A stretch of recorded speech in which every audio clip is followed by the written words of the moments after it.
নমস্কার বন্ধুরা, দীপিকা রান্না বাগান একটা নতুন ভিডিওতে আপনাদের সবাইকে স্বাগতম। এই দেখুন, আমি বাজার থেকে সর্ষে শাক নিয়েছি। এই যে সর্ষে শাক, এক পিস মাছ ভাজা দিয়ে সর্ষে শাকের একটা রেসিপি তৈরি করব। কিভাবে আমি এক পিস মাছ দিয়ে সর্ষে শাকের রেসিপিটা তৈরি করছি, আপনারা পুরো ভিডিওটা দেখতে থাকুন। শাকটাকে আমি এখন বেছে নিচ্ছি। এভাবে ডান্ডি থেকে পাতাগুলো আমি বেছে নিচ্ছি। আপনারা একইভাবে পাতাগুলো বেছে এই ডান্ডিটা ফেলে দেবেন। এই দেখুন, শাকগুলো আমি ধুয়ে পরিষ্কার করে নিয়েছি, নিয়ে টুকরো টুকরো করে নিয়েছি। এখন আমি মিক্সির ভিতর দিয়ে দিচ্ছি।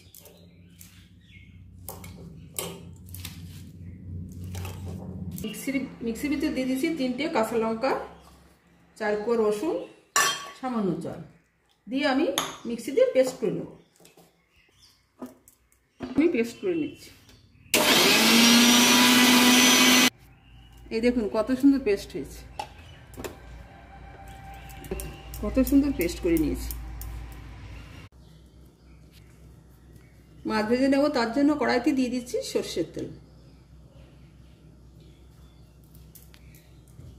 সর্ষে শাকে যে এক পিস মাছ দিতে চেয়েছিলাম, সেই এক পিস মাছে আমি নুন হলুদ মাখিয়ে নিয়েছি। মাছটাকে আমি এখন ভেজে নিচ্ছি। মাছটা আমি উল্টে পাল্টে হালকা লাল করে ভেজে নিয়েছি। মাছটা আমার ভাজা হয়ে গেছে, এখন আমি নামিয়ে নিচ্ছি। এবার হালকা মাছটা ভেজে নিয়েছি। মাছ ভাজা তেলের ভিতর দিয়ে দিচ্ছি একটা শুকনো লঙ্কা ফোড়ন।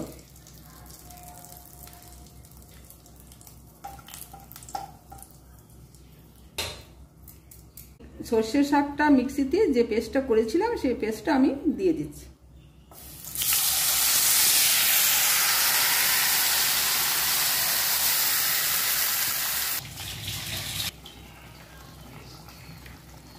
শাকের ভিতর দিয়ে দিচ্ছি পরিমাণ মতো নুন, পরিমাণ মতো হলুদ গুঁড়ো। শাক, নুন, হলুদ একসঙ্গে ভালো করে মিশিয়ে নিচ্ছি। এক পিস মাছ ভেজে নিয়েছি।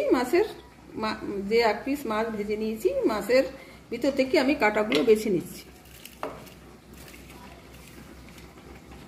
মাছের ভিতর কাঁটা বেছে নিলে শাকের ভিতর আর কাটা কাটা হবে না। বড় বড় কাটা, পেটির মাছ তো এই জন্যই বড় কাটা, ছোট কাটা নেই। মাছের পিস থেকে আমি কাটাগুলো সব বেছে নিয়েছি। ভেজে রাখা মাছের পিসের থেকে যে কাটাটা বেছে নিয়েছি, সেই মাছটা আমি শাকের ভিতর দিয়ে দিচ্ছি।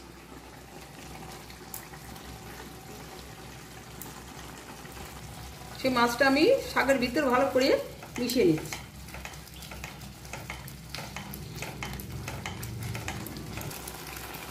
মাছ শাক একসঙ্গে মিশিয়ে নিচ্ছি। এভাবে ঘুটিয়ে ঘুটিয়ে আমি জল শুকানো অবধি রান্না করতে থাকি। শাকের ভিতর দিয়ে দিচ্ছি সামান্য চিনি। সামান্য চিনি দিলে ভালো লাগে। জলটা শুকিয়ে একদম শাক শাক হয়ে গেছে। কত সুন্দর হয়েছে দেখুন।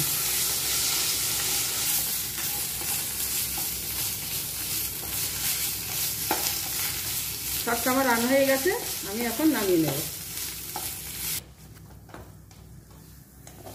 শাকটা আমার হয়ে গেছে, আমি নামিয়ে নিচ্ছি। বন্ধুরা, সর্ষে শাক রান্নাটা আমার কেমন লেগেছে কমেন্টে আমাকে জানাবেন। আর আমার চ্যানেলে একটি লাইক আর শেয়ার করবেন। চ্যানেলে নতুন হলে সাবস্ক্রাইব করে অল অপশানটি প্রেস করবেন। ধন্যবাদ, ভালো থাকবেন সবাই।